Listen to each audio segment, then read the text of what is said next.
ಮುಂಬೈನೂ ಕೂಡ ನಮ್ದೈತಿ ಅಂತ ಏನಕ್ಕೆ ಹೇಳ್ತೀವಿ ಗೊತ್ತಾ? ಮುಂಬೈ ಅನ್ನೋ ಹೆಸರು ಯಾರಪ್ಪಂದೇನೈತಿ? ಮುಂಬೈನೂ ಕೂಡ ನಮ್ದೈತಿ ಅಂತ ಹೇಳ್ತೀವಿ ಗೊತ್ತಾ? ಯಾವ ಕಾರಣಕ್ಕೋಸ್ಕರ? 3ನೇ ಶತಮಾನದಿಂದ 4ನೇ ಶತಮಾನದ ಕಾಲ, ಅದು 11ನೇ ಶತಮಾನಗಳ ಕಾಲ ಮುಂಬೈ ಕನ್ನಡಿಗರ ಕೈಯಲ್ಲಿತ್ತು. ಇತಿಹಾಸದ ಪುಟವನ್ನು ತೆರೆದು ನೋಡಿ, ಅಥವಾ ಇವತ್ತು ಪ್ರೌಢಶಾಲೆಯಲ್ಲಿ ಓದ್ತಾ ಇರುವಂಥ ಮಕ್ಕಳನ್ನ ಕೇಳಿ, ಅವರ ಪಠ್ಯ ಪುಸ್ತಕದಲ್ಲಿ ಕೂಡ ಇದಿದೆ. ಆ ಟೈಮಲ್ಲಿ ಕನ್ನಡ ಮಾತೃಭಾಷೆ ಆಗಿದ್ದಂತಹ ಶಿಲಾಹಾರರ ಕೈಯಲ್ಲಿ ಮುಂಬೈಲಿತ್ತು. ಅಸಲಿಗೆ ಮುಂಬೈ ಅನ್ನೋ ಹೆಸರು ಬಂದಿದ್ದು ಹೇಗೆ ಗೊತ್ತಾ? ಶಿಲಾಹಾರ ರಾಜವಂಶದ ಮುಮ್ಮಣ್ಣಿ ಅನ್ನೋ ರಾಜನೊಬ್ರಿದ್ರಲ್ವಾ, ಆ ಮುಮ್ಮಣ್ಣಿ ಅನ್ನುವ ಅರಸನಿಂದಲೇ ಮುಂಬೈ ಅನ್ನೋ ಹೆಸರು ಬಂದಿದ್ದು. ಕನ್ನಡಿಗರು ಕೊಟ್ಟಂತ ಹೆಸರದು ಮುಂಬೈ. ಮುಂಬೈನ ಗಲ್ಲಿ ಗಲ್ಲಿಗಳಲ್ಲೂ ನೀವು ಕೇಳ್ಬೋದು, ಅದೇಗೆ ಸಾಧ್ಯ ರೀ ಮುಂಬೈನ ಕನ್ನಡಿಗರು ಕೊಟ್ಟಿದ್ದ ಹೆಸರು ಅಂತೇಳಿ. ನೀವು ಮುಂಬೈನ ಇವತ್ತು ಗಲ್ಲಿ ಗಲ್ಲಿಗಳಿಗೂ ಹೋಗಿ ಅಲ್ಲಿ ಕನ್ನಡದ ಕಂಪು ಬೀರುತ್ತೆ.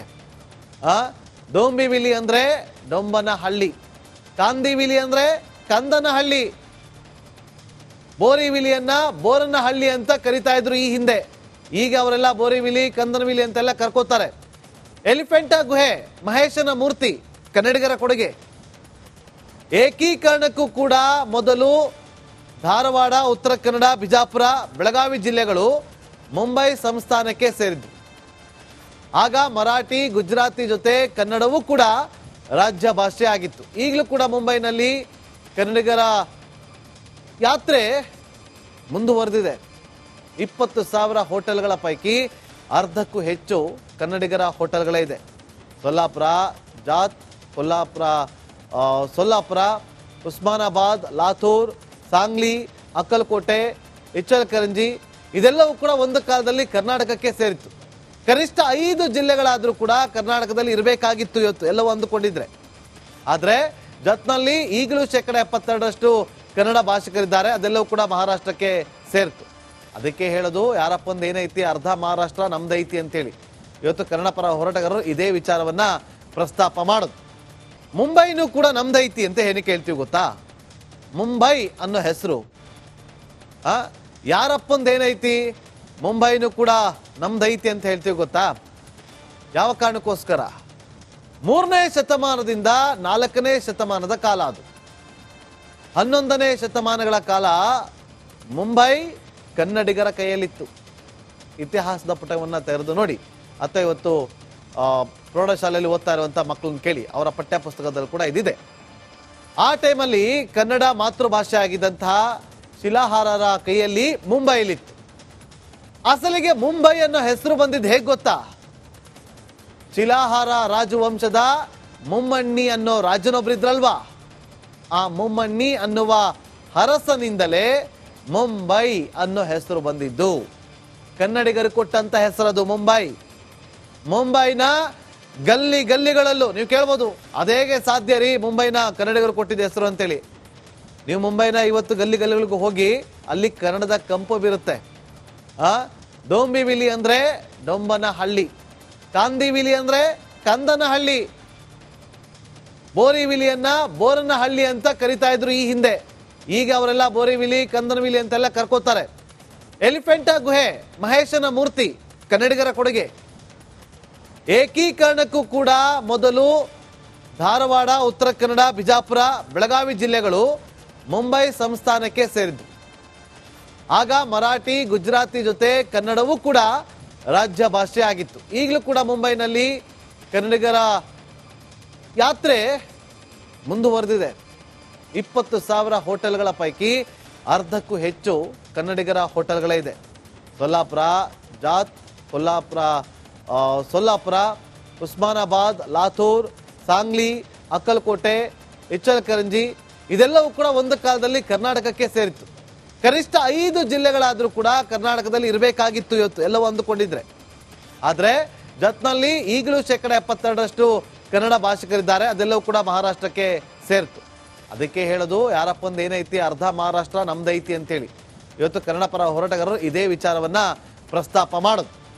ಮುಂಬೈನೂ ಕೂಡ ನಮ್ದೈತಿ ಅಂತ ಏನಕ್ಕೆ ಹೇಳ್ತೀವಿ ಗೊತ್ತಾ? ಮುಂಬೈ ಅನ್ನೋ ಹೆಸರು ಯಾರಪ್ಪಂದು ಏನೈತಿ? ಮುಂಬೈನೂ ಕೂಡ ನಮ್ದೈತಿ ಅಂತ ಹೇಳ್ತೀವಿ ಗೊತ್ತಾ? ಯಾವ ಕಾರಣಕ್ಕೋಸ್ಕರ? 3ನೇ ಶತಮಾನದಿಂದ 4ನೇ ಶತಮಾನದ ಕಾಲ ಅದು. 11ನೇ ಶತಮಾನಗಳ ಕಾಲ ಮುಂಬೈ ಕನ್ನಡಿಗರ ಕೈಯಲ್ಲಿತ್ತು.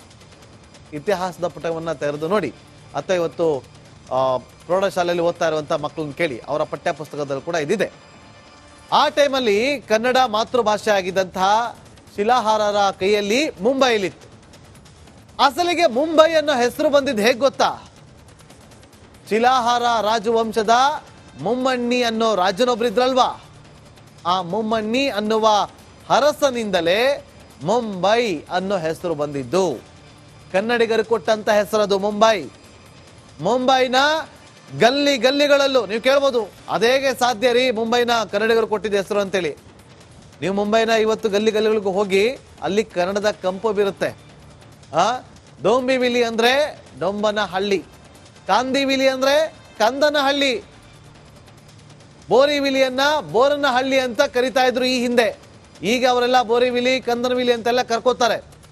ಎಲಿಫೆಂಟಾ ಗುಹೆ ಮಹೇಶನ ಮೂರ್ತಿ ಕನ್ನಡಿಗರ ಕೊಡುಗೆ. ಏಕೀಕರಣಕ್ಕೂ ಕೂಡ ಮೊದಲು ಧಾರವಾಡ, ಉತ್ತರ ಕನ್ನಡ, ಬಿಜಾಪುರ, ಬೆಳಗಾವಿ ಜಿಲ್ಲೆಗಳು ಮುಂಬೈ ಸಂಸ್ಥಾನಕ್ಕೆ ಸೇರಿದ್ದು. ಆಗ ಮರಾಠಿ, ಗುಜರಾತಿ ಜೊತೆ ಕನ್ನಡವೂ ಕೂಡ ರಾಜ್ಯ ಭಾಷೆ ಆಗಿತ್ತು. ಈಗಲೂ ಕೂಡ ಮುಂಬೈನಲ್ಲಿ ಕನ್ನಡಿಗರ ಯಾತ್ರೆ ಮುಂದುವರೆದಿದೆ. 20,000 ಹೋಟೆಲ್ಗಳ ಪೈಕಿ ಅರ್ಧಕ್ಕೂ ಹೆಚ್ಚು ಕನ್ನಡಿಗರ ಹೋಟೆಲ್ಗಳೇ ಇದೆ. ಸೊಲ್ಲಾಪುರ, ಜಾತ್, ಸೊಲ್ಲಾಪುರ, ಉಸ್ಮಾನಾಬಾದ್, ಲಾತೂರ್, ಸಾಂಗ್ಲಿ, ಅಕ್ಕಲಕೋಟೆ, ಇಚ್ಚಲಕರಂಜಿ ಇದೆಲ್ಲವೂ ಕೂಡ ಒಂದು ಕಾಲದಲ್ಲಿ ಕರ್ನಾಟಕಕ್ಕೆ ಸೇರಿತ್ತು. ಕನಿಷ್ಠ 5 ಜಿಲ್ಲೆಗಳಾದರೂ ಕೂಡ ಕರ್ನಾಟಕದಲ್ಲಿ ಇರಬೇಕಾಗಿತ್ತು ಇವತ್ತು ಎಲ್ಲವೂ ಅಂದುಕೊಂಡಿದ್ರೆ. ಆದರೆ ಜತ್ನಲ್ಲಿ ಈಗಲೂ 72% ಕನ್ನಡ ಭಾಷಿಕರಿದ್ದಾರೆ. ಅದೆಲ್ಲವೂ ಕೂಡ ಮಹಾರಾಷ್ಟ್ರಕ್ಕೆ ಸೇರಿತು. ಅದಕ್ಕೆ ಹೇಳೋದು ಯಾರಪ್ಪಂದು ಏನೈತಿ, ಅರ್ಧ ಮಹಾರಾಷ್ಟ್ರ ನಮ್ದೈತಿ ಅಂತೇಳಿ. ಇವತ್ತು ಕನ್ನಡ ಪರ ಹೋರಾಟಗಾರರು ಇದೇ ವಿಚಾರವನ್ನ ಪ್ರಸ್ತಾಪ ಮಾಡೋದು. 1 ವರ್ಷ ಕಳೆದ ಒಂದೇ ವರ್ಷದಲ್ಲಿ ಚುನಾವಣೆಗಳು, ರಾಜಕೀಯ ತಂತ್ರ ಪ್ರತಿತಂತ್ರಗಳು, ಅಭಿಯಾನ, ಜನಪರ ಅಹೋರಾತ್ರಿ ಹೋರಾಟಗಳು, ಪಾರದರ್ಶಕ ವರದಿಗಾರಿಕೆಯ ಪಣ ತೊಟ್ಟು ಮುನ್ನಡೆದಿದ್ದೇವೆ. 1 ವರ್ಷದ ಸಂಭ್ರಮದ ಜೊತೆಗೆ ಜವಾಬ್ದಾರಿ ಕೂಡ ಹೆಚ್ಚಾಗಿದೆ. ಮತ್ತಷ್ಟು ಮುನ್ನುಗ್ಗಿ ಜನಪರ ನಿಲ್ಲುವ ಉತ್ಸಾಹ ಕೂಡ ಹೆಚ್ಚಿದೆ. ಯಾಕಂದ್ರೆ ಇದು ರಿಪಬ್ಲಿಕ್ ಕನ್ನಡ, ನಿಮ್ಮದೇ ಧ್ವನಿ. 1 ವರ್ಷದ ನಿರ್ಭೀತ ಪತ್ರಿಕೋದ್ಯಮ ರಿಪಬ್ಲಿಕ್ ಕನ್ನಡ, ಇದು ನಿಮ್ಮ ಧ್ವನಿ.